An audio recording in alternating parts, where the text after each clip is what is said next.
Hejo, witam was bardzo serdecznie z tej strony Hejtas. Ostatnio robiłem sobie live'a z Garten of Banban 7. Minął bardzo długi czas właśnie od tego live'a, który był na moim kanale i serdecznie zapraszam też na inne live'y, które się pojawią na przykład z Garten of Banban, Poppy Playtime lub innych maskot horrorów. Możecie w tle słyszeć wiatrak, bo jest naprawdę gorąco, to jest bardzo gorąco, mimo że nagrałem to o godzinie 21. Ale tak jak mówiłem, niedawno była premiera Garten of Banban 7. Najbardziej gorąca premiera Garten of Banban, bo jest to najmroczniejszy Garten of Banban, jeżeli mam być szczery. Otóż tak, budzimy się zjeżdżając w dół. Zjeżdżamy do jakiegoś, jakby to powiedzieć, dziwnego miejsca, bo jest tam bardzo dużo mgły i ekran wygląda, jakbyśmy byli pod wodą. Kiedy odpalamy nasz tutaj monitorek, dowiadujemy się, że są tutaj takie nagrania typu chroniące pracowników przed potworami i jak ich unikać i co robić, kiedy na przykład jeden z nich oszaleje, czy coś tam. Punkty są takie, że nie macie zrobić z siebie bohatera, co my robimy, czyli łamiemy pierwszy punkt, drugi punkt, to nie chowamy się, to jest drugi punkt, który łamiemy. Dalej mamy nie zostawiać swoich, czy tam nie zdradzaj, no my tego nie robimy akurat, bo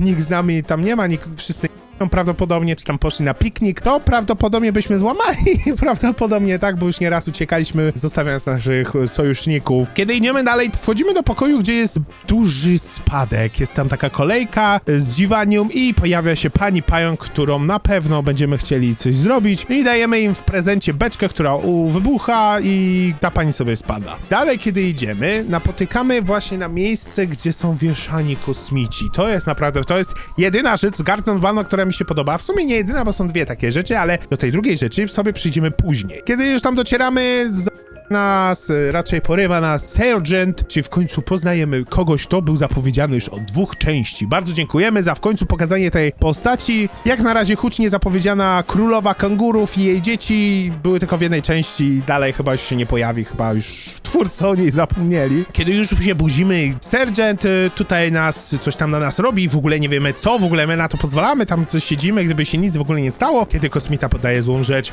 Sergeant jego bez litości robi mu fatality. To jest okropne, co ten człowiek robi. Kiedy robimy pułapkę, męcząc się przy tym 12 razy, zanim nie ogarniesz, co się dzieje, Sergeana atakuje potwór. Potem ty musisz ułożyć tego potwora, kiedy ty robisz na Sergeana pułapkę 12 razy. I to jest masakra, że ty najpierw robisz na niego pułapkę, a później musisz go ratować. To nie ma sensu. Dlaczego ta gra jest taka bezsensowna?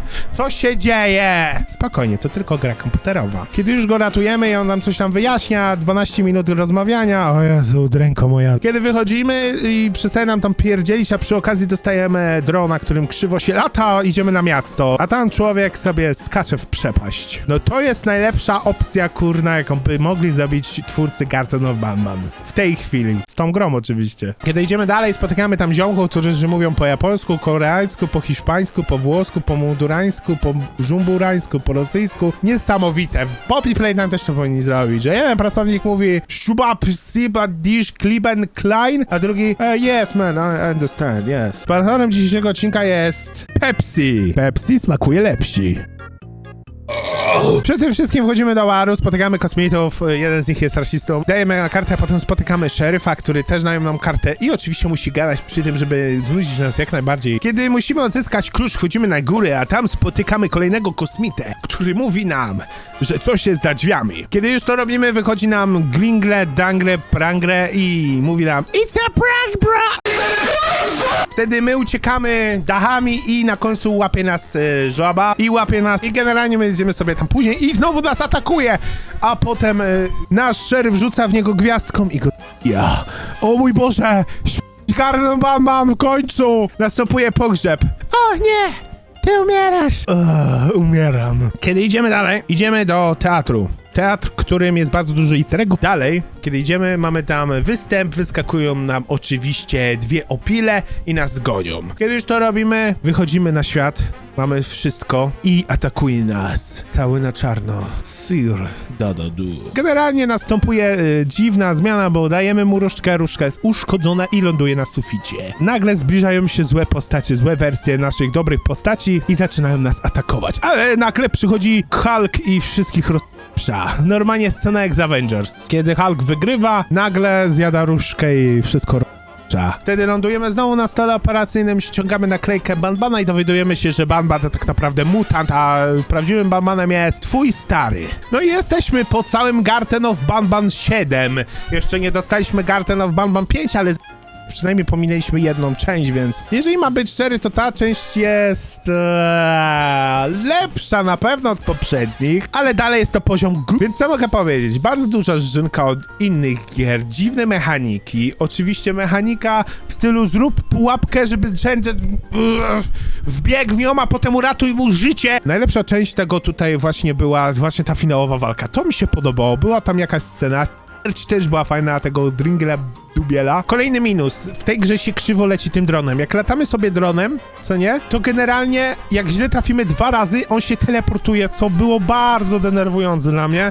Odbija się okej, bo uderza o powierzchnię, ale jakoś się nagle odbija i teleportuje w miejsce, gdzie ty musiałeś lecieć i się namęczyć, to jest jakaś totalna patologia. Jest bardzo dużo minusów, które ciężko będzie wymienić, bo jest ich naprawdę dużo, a film by pewnie leciał wtedy 20 minut, więc powiedzmy sobie na szybko. Dużo gadania, blokowanie wyjścia, przedłużanie gry gadaniem, jakieś głupoty typu kolejna sekwencja z Banbanem i przyjaciółmi. Generalnie bardzo dużo minusów i chyba jeden plus, czyli finałowa walka jest naprawdę fajna, tak jakby to miał być faktycznie koniec, może to jest jakaś sekretne wojny Avengerów, a my o tym nie wiemy. Jak dla mnie ta gra zasługuje 2 na 10. Jedno fajne, że gra była mroczna, to było fajne. W końcu zaczęli robić mroczne gry. I ta finałowa walka, ale reszta to do kosza i zdecydowanie poprawa. Mniej gadania, więcej fabuły. Fabuły tu w ogóle nie uświadczymy, bo chodzimy bez celu. Nasze dziecko tu już praktycznie chyba my chyba w ogóle zapomnieliśmy, że tam idziemy po dziecko. Nie wiem, po co my tam w ogóle poszliśmy. Mi się wydaje, że to dziecko to jakiś bait, żeby nas po prostu zmusić, żebyśmy przyszli do tej szkoły, bo serio,